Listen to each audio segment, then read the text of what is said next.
यहाँ पे 7 मार्च 2022 को, और अभी मेरा कॉलेज जस्ट कंप्लीट हुआ था दिसंबर में, और मार्च को मैं कोचिंग के लिए आ गई। और मैं डेमो लेने नहीं आई, मैं फाइनल कोचिंग लेने आई थी। मुझे कोचिंग लेनी है और कौन सी लेनी है, और कौन के बारे में मुझे कैसे पता चला हिमाचल में, तो यहाँ के ही स्टूडेंट थे चंदन सर और मनीषा मैम, मतलब दीदी है, उनके साथ पढ़ते थे, उनसे कांटेक्ट हो गया तो उन्होंने कोचिंग के बारे में बताया। वो यहीं के स्टूडेंट थे, फिर कोचिंग के बारे में पता चला और मैं आ गई, फिर डेमो लिए। मुझे याद है आज भी मैथ की क्लास थी और सर 3rd क्वेश्चन करवा रहे थे और मैं 1st क्वेश्चन में पहुंची थी, तो सर ने मुझे हाईलाइट किया था, आप 1st क्वेश्चन में पहुंचे हो ना अभी, मुझे आज भी याद है। फिर डेमो लिया, मेरा फाइनल था कि मुझे तो कोचिंग लेनी है। फिर फीस सबमिट कर दी, भैया छोड़ने आए थे, फिर स्टार्ट हो गई कोचिंग की जर्नी। पता नहीं था कैसे पढ़ना है, क्या पढ़ना है। उस टाइम तो ये फीलिंग रहती है ये भी पढ़ ले, बहुत कुछ पढ़ ले, बट बहुत कुछ पढ़ने से सिलेक्शन नहीं होता है। कोचिंग क्यों ले रहे हैं हम, तब तो कोचिंग भी 4 साल की होनी चाहिए थी, जैसे हमारी डिग्री 4 साल की है। कोचिंग में हमें ये बताया जाएगा कि सिलेक्टिव स्टडी कैसे की जाती है, हार्ड वर्क भी करना है, बट हार्ड वर्क के साथ स्मार्ट वर्क भी करना है, ठीक है। फिर कोचिंग स्टार्ट हो गई, पीजी में रहना स्टार्ट किया। फिर उसके बाद मतलब जैसे सर ने कहा, ओपन सर ने कहा कि ये थ्योरी निकालो, ये क्वेश्चंस निकालो, पर डे इतने क्वेश्चन निकालने स्टार्ट कर लिए। लाइब्रेरी ज्वाइन कर ली। उस टाइम यहाँ नियर बाय लाइब्रेरी 15 सेक्टर में होती थी, 15 सेक्टर में जाती थी। मॉर्निंग बैच था मेरा, मॉर्निंग में क्लास लेती थी। जैसे ही 2 बजे क्लास खत्म हुई, आधे घंटे फटाफट भाग के पीजी जाना कि सबसे पहले लाइन में खड़े होके खाना खाना है, ताकि फ्री हो जाए और जाके लाइब्रेरी जाए। फिर जैसे भाग के सारा 1 घंटे का रेस्ट करना, फिर लाइब्रेरी चले जाना। फिर पीजी की भी लिमिटेशंस थी कि 9 बजे तक वापस आना है, तो फिर वापस आते। अब जो पीरियड टाइम हमारा लाइब्रेरी में है, अब लाइब्रेरी का बेनिफिट क्या है? लाइब्रेरी का ये बेनिफिट है कि जो हम रूम में 2 घंटे में पढ़ते ना, वो आउटकम लाइब्रेरी में 1 घंटे में निकलता है। रूम में आपका मन करेगा चलो 5 मिनट का रेस्ट कर लेती हूँ, ठीक है, बट जब लाइब्रेरी में बैठे बच्चों को देखोगे ना कि पढ़ रहे साथ वाले, तो अगर मन भी नहीं होगा ना तो भी पढ़ने बैठोगे। ये बात हो गई। दूसरी बात कि पढ़ना क्या है और क्वेश्चंस कैसे निकालें। तो सर ने हमें कही थी कि स्टार्टिंग में 100 क्वेश्चन निकालो, फिर 200 निकालो, फिर 300 निकालो, फिर 400 निकालो। पहले दिन तो 50 क्वेश्चन भी नहीं निकले थे 1 घंटे में, कि 20-30 क्वेश्चन निकले। मैंने बगल वालों को पूछा, साथ वाले पड़ोसी तो होते रूम में, कि हाँ जी कितने क्वेश्चन निकले। वो तो कह रहे वो एक्सपीरियंस हो गए थे कि हमारे तो 400 निकल जाते 2-3 घंटे में, और हमारे तो 2 घंटे में 50 क्वेश्चन भी नहीं निकले। तो थोड़ा डाउट आने लगा कि हम क्या कर पाएंगे। फिर सर ने बोला PRR निकालो, थ्योरी निकालो। तो स्टार्टिंग में थोड़ा इजी लगा, क्यों? क्योंकि कंटेंट कम था। स्टार्टिंग में थोड़ा कम होता है पढ़ने का। अब थ्योरी बढ़ रही है, ठीक है, PRR निकालनी है, टारगेट हाई निकालनी है, इंटेलेक्स निकालनी है, तो धीरे धीरे वो बर्डन बढ़ने लगा।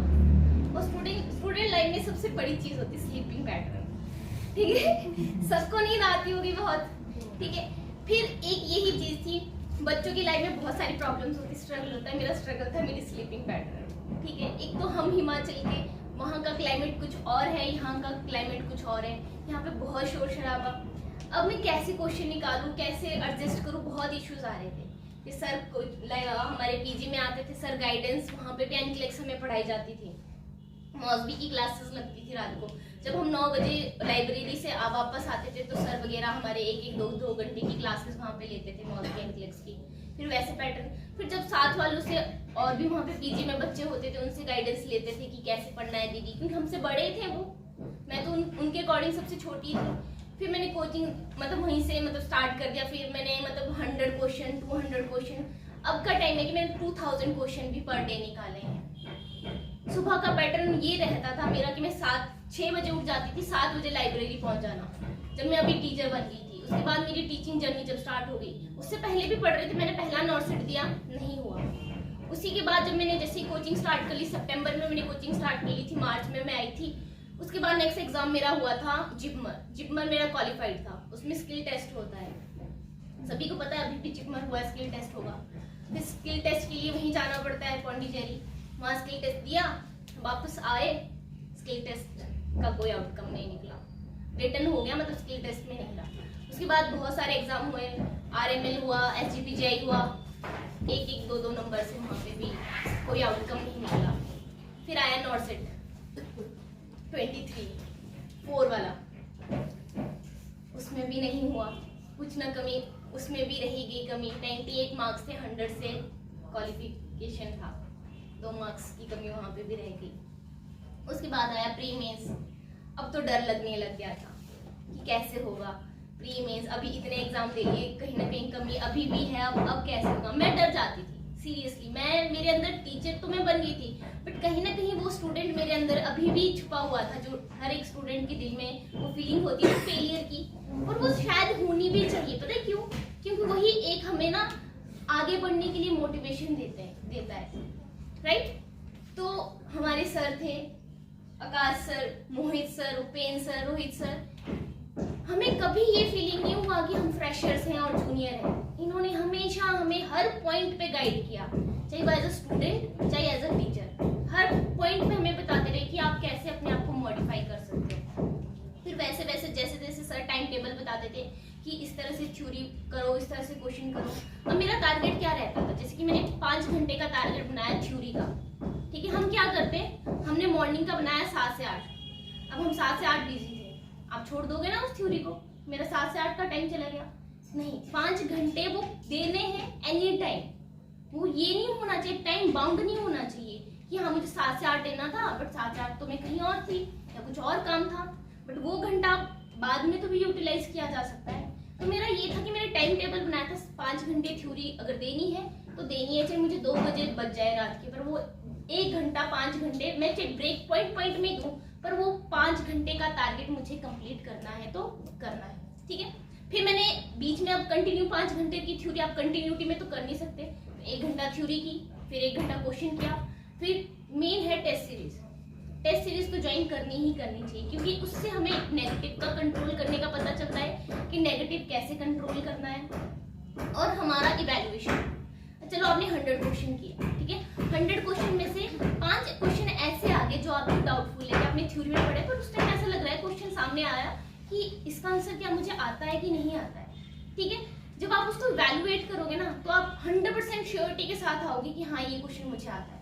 और जब इवैल्यूएशन करोगे ना, जो गलत क्वेश्चन होंगे, एक वो वैल्यूएशन होता है और एक उसका वैल्यूएशन हो जो हमें नहीं आता। जैसे कि 100 क्वेश्चन है, 70 क्वेश्चन आपने अटेम्प्ट किए, ठीक है, उन 70 में से 20 क्वेश्चन आपके गलत हुए। 20 क्वेश्चन का इवैल्यूएशन करना है, रिटर्न करना है, बट ठीक है, रिटर्न करना है कि एक सिंपल लाइनर में लिखना है उस क्वेश्चन, उस लाइन को।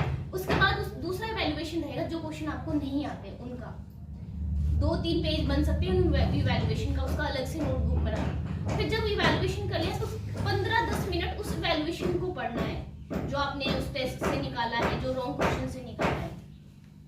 इस तरह से अगर रोज का पैटर्न बना लोगे ना, 5 घंटे की थ्योरी, 3 घंटे की वो हो गया आपका क्वेश्चंस होंगे, फिर 1.5 आवर का और 1 आवर का इवैल्यूएशन हो गया। तो इस तरह से मैं बोलती हूँ ना, अगर यही पैटर्न आप बनाए रखेंगे ना, तो सिलेक्शन से कोई नहीं रुकता। और मेन चीज है कि कंटिन्यूटी। हम क्या करते, 3 दिन पढ़ लेते, चलो आज के दिन मूवी देख के आते हैं, है ना, यही होता है ना, या कहीं घूम के आते हैं दोस्तों के साथ। तो मैं बोलती हूँ वो चीजें भी इंपॉर्टेंट होती है, बट एक टाइम के साथ। अभी आप कंटिन्यूटी रखो 6 महीने, क्योंकि जब 6 महीने खत्म हो जाएंगे ना, तो आपके सामने बहुत सारे क्वेश्चंस होंगे, फैमिली के, फ्रेंड्स के, ठीक है, पड़ोसियों के। अच्छा कोचिंग करने गया था, नहीं हुआ क्या, होगा ना। और जब साथ वाले बगल का सिलेक्शन हो जाएगा, बगल वाले का और आपका नहीं होगा, तो डबल क्वेश्चंस आने लगेंगे। ये नहीं कि उस दूसरे से जेलस है, ये होगा कि मुझ में कहाँ कमी रह गई है। ये मेन चीज होती है कि मैं कहाँ लैग कर रहा हूँ या कर रही हूँ। तो मैं यही कहूंगी कि जो टीचर कहते हैं ना, उसको फॉलो करना चाहिए। स्टार्टिंग में हमें भी कहते थे कि नहीं पता नहीं अच्छी वो और जगह जाओ। मैंने जब मैं 3rd ईयर में थी ना, मुझे तब से पता चल गया था कोचिंग्स के बारे में। तो मैंने उस टाइम भी ऑनलाइन कोचिंग ली थी कहीं से, मैंने पढ़ा नहीं बट ली थी। अब मैं कंपैरिजन करूँ ना, 3 कोचिंग्स का मेरे को एक्सपीरियंस है, तो कौन की थ्योरी कंटेंट बेस्ट है। अगर चाहते हो एक्सपेरिमेंट करना तो कर लेना, बट थ्योरी के लिए कहीं और मत भागो। कोई कंपैरिजन नहीं है इस चीज का यहाँ से कहीं और के साथ। अगर आप थ्योरी मतलब एक बार पढ़ने से तो किसी को लर्न नहीं होगा, 2 बार पढ़ने से भी नहीं होगा, 3 बार भी नहीं, बहुत बार पढ़ना पड़ेगा। और बार बार पढ़ोगे, जब जितनी बार पढ़ोगे ना, हर लाइन में हर बार एक नया वर्ड मिलेगा, हर एक बार नया क्वेश्चन उसी थ्योरी में मिलेगा। और फिर आप सोचोगे यार पिछली बार जब पढ़ी थी तब तो था नहीं, इस बार कैसे आ गया। ये होगा कंसंट्रेशन का खेल। बात दूसरी, ये तो थ्योरी और क्वेश्चंस की। पेपर के टाइम जब सामने सारा खेल आता है, स्क्रीन का, जब स्क्रीन सामने आती है, पढ़ के हर कोई गया, आप भी यहीं से पढ़े हो, ये भी यहीं से पढ़े, बट जब सारा खेल होगा, जब आप स्क्रीन के सामने जाओगे कि कितना कॉन्फिडेंस है और कितना डर लग रहा है, क्या हो रहा है क्या नहीं हो रहा है, उस टाइम सब कुछ भूल जाना। मेरी मम्मी मेरे सामने, मैं मम्मी को ये कहती थी फोन करके कि मुझे घर की बातें मत बताना, क्योंकि ये सारी बातें भी हमारे माइंड में क्या करती हैं, स्पेस ऑक्यूपाई करती हैं। एक बात मम्मी ने कह दी, चलो पड़ोसियों ने ये कहा, चलो एग्जाम्पल दे रही हूँ, वो बात 1 घंटे का टाइम ऑक्यूपाई करेगी आपके ब्रेन में, करेगी। 1 घंटे में कितने क्वेश्चन निकल सकते हैं? 100 क्वेश्चन निकल सकते हैं। ये नहीं कह रही कि घर बात नहीं करनी, घर बात करो, पूछो खाना खाया, कैसे हो, ठीक हो, बस इतना। बाकी क्या करना है, हम तो स्टूडेंट हैं, हमें क्यों जानना है पड़ोसी ने क्या किया या किसी ने क्या किया या घर में क्या चला। मेन प्रॉब्लम, बहुत बड़ी प्रॉब्लम हो तो बताना है कि हाँ अपने हेल्थ से रिलेटेड है कोई, तो हमें बताओ। बाकी कहीं दोस्तों के साथ टाइम वेस्ट करने की जरूरत नहीं है, क्योंकि वो चीज भी क्या करती है, टाइम वेस्ट करती है, स्पेस ऑक्यूपाई करती है ब्रेन। दोस्त अगर बनाने तो अभी मत बनाना, पहले होंगे बहुत बने हुए, ठीक है। कोचिंग में कोई किसी का दोस्त नहीं होता है, जब 1 मार्क्स से आगे बढ़ोगे तो कुछ नहीं, वही आपको पीछे खींचने की कोशिश करेगा, ठीक है। अच्छा दोस्त वो आपके कब बनेंगे, जब 6 महीने कंप्लीट हो जाएंगे कोचिंग के ही, जो आपके साथ ये डिस्कस करेंगे कि क्या पढ़ना है, कितना पढ़ना है, हमने इतना पढ़ लिया, तूने क्या वो क्वेश्चन पढ़ लिया, क्या तूने वो क्वेश्चंस निकाल ले। वो वाली दोस्ती कब होगी, जब 6 महीने कंप्लीट हो जाएंगे। और मैं ये कहूंगी कि एक टीचर को तो ऐसे पकड़ लो, चरण पकड़ लो उनके, कि जो आप कहेंगे उसी डायरेक्शन में चलना है। मतलब अंधविश्वास कहते हैं ना जिसको, वैसे वाले अंधविश्वास कर लो उस टीचर पे, कि वो बोलेंगे ना कि यहाँ से कूद जा, तो कूद जाने वाला, इतना वाला। क्योंकि जब तक आपका एक गाइड नहीं होगा ना कोई पर्टिकुलर, तब तक आप फिक्स नहीं चलोगे। ये भी मत करना कि आज रोहित सर के पास चले गए, कल आकाश सर के पास चले गए, अगले दिन मोहित सर के पास चले गए। गाइड एक ही होना चाहिए आपका, मेरा मानना तो ये है। बाकी स्क्रीन रहेगी सामने तो डरना मत, क्योंकि उसने भी उतना ही पढ़ा है जो दूसरी कोचिंग से आया है, और आपने उससे डबल पढ़ा है, मेरा कॉन्फिडेंस ये कहता है। तो हो जाएगा, बस नेगेटिव पे कंट्रोल करना। अगर आपकी नेगेटिव 20 तक हो रहे हैं, 14 18 तक हो रहे हैं, तो सिलेक्शन से कोई नहीं रोक सकता। बस थैंक यू, यही मेरी जर्नी थी।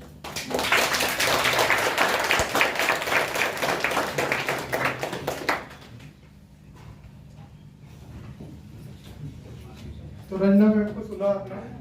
देखो पूरी जो बात इन्होंने बोली ना, उसमें निकल के एक ही चीज आती है जो आप लोगों के सबसे ज्यादा काम की है, और वो है कंसिस्टेंसी। जैसा इन्होंने बोला 5 घंटे अगर मुझे नोट्स पढ़ने हैं तो वो पढ़ने ही है, 3 घंटे अगर मुझे एमसीक्यूज करने हैं तो वो करने ही है, एनी हाउ। जब तक कोई बड़ी विपदा नहीं आ जाए हमारे ऊपर तो बात अलग है, वरना डेली का जो टाइम टेबल आपने अपने अकॉर्डिंग बनाया हुआ है, और सबको देखो अपनी कैपेबिलिटी पता है। अगर ये 5 घंटे पढ़ सकती है नोट, तो इन्होंने 5 घंटे का बनाया, हो सकता है कोई 4 घंटे या 6 घंटे पढ़ सकता हो, 5 घंटे में नहीं याद हो रहे। आप अपने अकॉर्डिंग अपना टाइम टेबल सेट करो, मैक्सिमम, मिनिमम नहीं, जो भी मैक्सिमम आपका पोटेंशियल है वहां तक अपना टारगेट सेट करो और उसको डेली फॉलो करो। आप कल के टारगेट के बारे में मत सोचो, आप आज का टारगेट बनाओ कि आज का मेरा गोल ये है और आज का गोल कंप्लीट करके मुझे सोना है। कल का गोल मेरा ये है, रेडी है ये, कल मुझे वो कंप्लीट करके सोना है। अगर आप डेली के गोल बनाते जाओगे ना, तो इट्स लाइक वीडियो गेम, कि हमने एक स्टेज पार कर ली, अब नेक्स्ट स्टेज में और मजा आएगा, फिर नेक्स्ट स्टेज में और मजा आएगा, और जैसे जैसे आगे बढ़ते जाओगे आपकी स्टेजेस क्लियर होती जाएगी और सिलेक्शन हो जाएगा। आप एक बड़ा सोच लोगे ना कि यार 6 महीने 8 महीने बाद मेरी जॉब लगेगी, तो बहुत भारी लगेगा काम। अब आज के दिन के बारे में सोचो, आज का गोल कंप्लीट करो और उसको कंप्लीट करके चैन की नींद सो कि आज जो मैंने सोचा था वो सब कुछ कंप्लीट कर लिया। उसमें किसी तरह का कॉम्प्रोमाइज नहीं चलेगा। अगर आपका दिन खराब हुआ है तो आपको कहीं ना कहीं उसको कंपनसेट करना पड़ेगा अपनी नींद से, या कुछ भी कम करके अपने गोल को तो आपको कैसे ना कैसे कंप्लीट करना पड़ेगा। देखो कितना प्राउड मूवमेंट होता है एक पेरेंट्स के लिए जब एक लड़की गवर्नमेंट जॉब अचीव करे, वो भी ऐसी जॉब जहां 80,000 रुपए पर मंथ से स्टार्टिंग होने वाली है। तो मैं तो सल्यूट करता हूँ आंटी को, और ये बड़ी सिस्टर है, बड़ी है क्या ये? मुझे तो बड़ी लगी नहीं थी जब मैं पहली बार देखा था, वैसे बड़ी सिस्टर है ये मैडम की, और ये मम्मी है। तो आप ये देखो कि मतलब इनको कैसा लग रहा होगा, ये यही बताएं तो ज्यादा अच्छा है कि कैसा फील कर रहे हैं जब घर की एक बेटी, वो भी छोटी, और गवर्नमेंट जॉब अचीव कर ले। तो उनके मन में मतलब कैसे थॉट आ रहे होंगे, उनकी कैसी फीलिंग होगी, जो भी आपके मन में आ रहा है। Good afternoon all. मेरा नाम मीनाक्षी शर्मा है और मैं रंजना की बड़ी सिस्टर हूँ। जिस टाइम पता चला था कि हाँ रंजना का रिजल्ट आ गया और ऐसे यहाँ उसकी सिलेक्शन हुई, उस टाइम सच बोलूँ तो बुरा भी लगा और बहुत अच्छा भी लगा। घर की सबसे छोटी और सबसे लाडली जितनी दूर जा रही है, उस टाइम ऐसा लगा भी कैसे जाएगी, कैसे इतने दूर रहेंगे, कैसे ये वहाँ पे अकेली रहेगी जहाँ पे कोई भी अपना नहीं। बस बहुत अच्छा भी लगा, थैंक यू। तो अपने वहाँ पे आप घबरा क्यों रहे हो? अकोन के सारे बच्चे वहाँ पे लगे हुए कि वहाँ जाएंगे, वहाँ आधे से ज्यादा रायपुर अकोन से भरा हुआ है, तो आपको ऐसी घबराने की जरूरत नहीं। और आप ऐसे उसको बोलोगे तो कुछ बोलना चाहेंगे आंटी बच्चों को?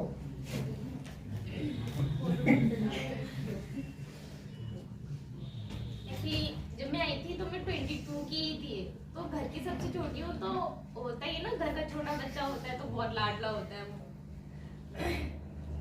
बोलो बोलो अभी थोड़ी इमोशंस बाहर आ रहे हैं घर वालों के। वैसे तो ये मुझे भी नहीं रोने देते, पता नहीं आज क्यों रो रहे। बनता है रोना, ये खुशी के आंसू। ठीक है, जब 22-23 साल की उम्र में और घर का बेटी अगर जॉब पा लेती है तो वास्तव में ये बहुत बड़ा अचीवमेंट होता है, क्योंकि हमने देखा है बहुत बड़ा स्ट्रगल कि हम तो अपनी लाइफ में बहुत ज़्यादा एज तक सेटल नहीं हुए थे। तो हमने देखा है कि जब पेरेंट्स की उम्मीदें होती है और आप उन उम्मीदों से ज़्यादा कर जाते हो तो उनकी आंखों से आंसू आ ही जाते हैं स्वाभाविक।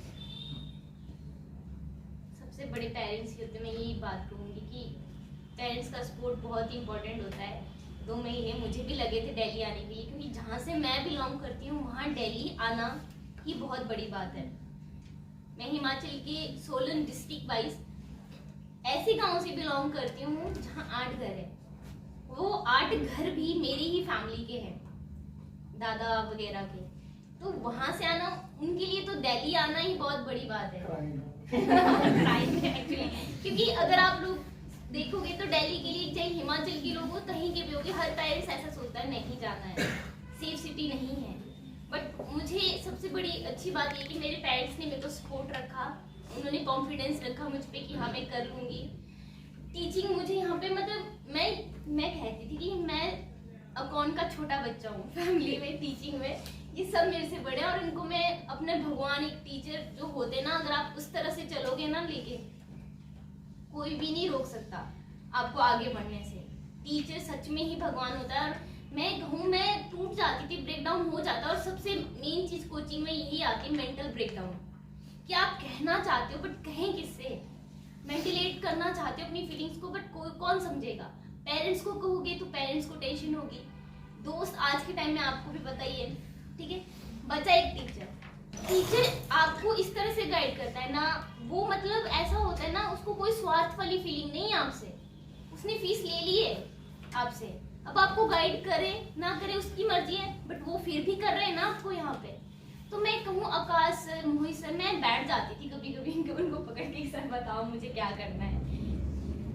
इवन इन्होंने मेरे को टीचर भी इन्होंने बनाया है। मैं कह रही हूँ मुझे बेशक 1 साल लग गया कोचिंग के बाद, बट जो ये 1 साल का एक्सपीरियंस है ना, वो कौन के अलावा मुझे कहीं नहीं मिल सकता था। मेरा पहला एम्स और कौन एम्स ही रहेगा। और मैं, बच्चे मुझसे पूछते थे जब मैं टीचिंग में आई ना कि मैम आप कहाँ जॉब करते हो, तो मैं बच्चों को कहती थी मैं कौन से एम्स में जॉब करती हूँ, जहाँ किसी को जॉब नहीं मिलती। ये पेपर आप क्वालिफाई कर लोगे ना तब भी नहीं मिलेगी, और मैं वहाँ जॉब करती हूँ। तो मेरे लिए पहली जॉब थी मेरी अकाउंट, और पहला एम्स मेरे लिए यही रहेगा। ना थैंक यू कहूँ अपने पेरेंट्स के लिए और अपने टीचर्स के लिए, उतना कम है सीरियसली। मतलब मैं आज जब स्टूडेंट थी ना, जब अभी भी आप सोच रहे होंगे ना कि मेरी टाइम आएगा तो मैं ये कहूँगी वो कहूँगी, ऐसा मुझे पढ़ते टाइम होता था, बट आज ये फीलिंग है ठीक है हाँ हो गया बस। और किसकी वजह से? वापस मेरे टीचर्स और मेरे पेरेंट्स के सपोर्ट की वजह से। अगर ये नहीं होते तो मैं भी नहीं होती, ये नहीं भेजते तो मैं यहाँ नहीं पहुँचती, टीचर अच्छे नहीं मिलते तो कहाँ जाती। इनका सपोर्ट था, सब कुछ इनका था, मेहनत मेरी थी। क्योंकि वो एक सपोर्टिंग सिस्टम होना ही चाहिए। दीवार को खड़े रखने के लिए भी, ईंट को खड़ा रखने के लिए भी सीमेंट की ज़रूरत पड़ती है। बस वही सीमेंट है हमारे, तो आप ईंटें हो और ये आपकी बिल्डिंग बनाएंगे। ठीक है। ये सब कुछ होने के बाद पेरेंट्स को लेके यहाँ पे बहुत अच्छा लगा, और हर एक पेरेंट्स की ये अंदर से फीलिंग होती है कि हमारा बच्चा इतना अच्छा बने, जो हमसे हम नहीं कर पाए वो हमसे आगे बढ़ जाए, इतना अच्छा कर ले कि वो हमसे कहीं ऊपर निकले। और ये सभी पेरेंट्स की है, हमारे पेरेंट्स की भी है, आपकी भी हैं, इनकी की भी थी। तो फाइनली आज इन्होंने वो कर लिया है। तो ऐसे एक और फैकल्टी हैं जिनका नंबर आने वाला है, वो आप मेरे जैसे साइड में खड़ी हैं, उनका नाम है कविता मैडम। तो उनका भी हो गया है, उनकी भी ज्वाइनिंग मैंने का सीन आ गया है और उनको भोपाल एम से अलॉट हुआ है, तो उनका स्पीच भी जल्दी होगा। अब यही देखते हैं कि ये भी अपने पिताजी के लिए बोल रहे हैं कि हम पिताजी को लेके आए, तो उनके पिताजी कब आते हैं उसके बाद इनका स्पीच भी हम करवाएंगे। ठीक है, तो बस यही कहना चाहूंगा कि आप जो भी काम कर रहे हैं उसको 100% पूरे एफिशिएंसी से करें, और अगर आप 100% अपना एफर्ट्स लगाते हैं तो रिजल्ट भले ही चाहे उसका 50%, 60%, 70% हो, रिजल्ट कोई मायने नहीं रखता, आप कितने एफर्ट्स लगाए हो मायने रखता है। किसी भी काम में अगर एफर्ट्स पूरे होंगे तो रिजल्ट अपने आप निकलेगा, और रिजल्ट निकलने में टाइम भले लग सकता है लेकिन निकलेगा जरूर, ये कंफर्म है। अब वो काम कुछ भी हो, अगर आप कुछ भी काम करते हैं, एफर्ट्स कहीं भी डालते हैं, तो उसका रिजल्ट 100% हमेशा ही निकल के आता है, भले ही टाइम लगे। अब ये पढ़ाई के ऊपर अप्लाई करें तो यहाँ भी है, और किसी पे अप्लाई करें तो वहाँ भी है, हर जगह भी यही सीन है। अगर आप लगाएंगे एफर्ट्स तो रिजल्ट डेफिनेटली निकल के आएगा। और लाइब्रेरी के बारे में उन्होंने बताया, तो पहले सच में अपोन की लाइब्रेरी नहीं था, पहले लाइब्रेरी सेक्टर 15 थी, तो यहाँ से वहाँ जाना, फिर उधर से इधर आना, तो ट्रैवलिंग टाइम कम से कम आधे घंटे का टाइम लगता था। लेकिन अब ये फैसिलिटी भी आपको मिल रही है यहाँ पे, तो बस सब कुछ सारी फैसिलिटीज हैं, सब चीजें मिल रही हैं, सारा कोऑर्डिनेशन मिल रहा है। तो कमी है तो सिर्फ आपकी तरफ से, और अपनी कमी को दूर करो और आज ही लग जाओ। अब जोश होगा कि आज आते इतना पढ़ लूंगा कि बस आज से स्टार्ट कर लूंगा, बट ये जोश ऐसा नहीं कि आज के लिए हो, ये कंटिन्यू मेंटेन रखना है। लाइक ये नहीं कि आज पूरी रात पढ़ो, कल रात पूरी रात सो, ऐसा नहीं होना चाहिए। अगर आप आज जाके पढ़ रहे हैं तो 5 घंटे पढ़ो, 6 घंटे पढ़ो, कल भी उसी टाइम पढ़ना है, ये आपको कंटिन्यू करना है।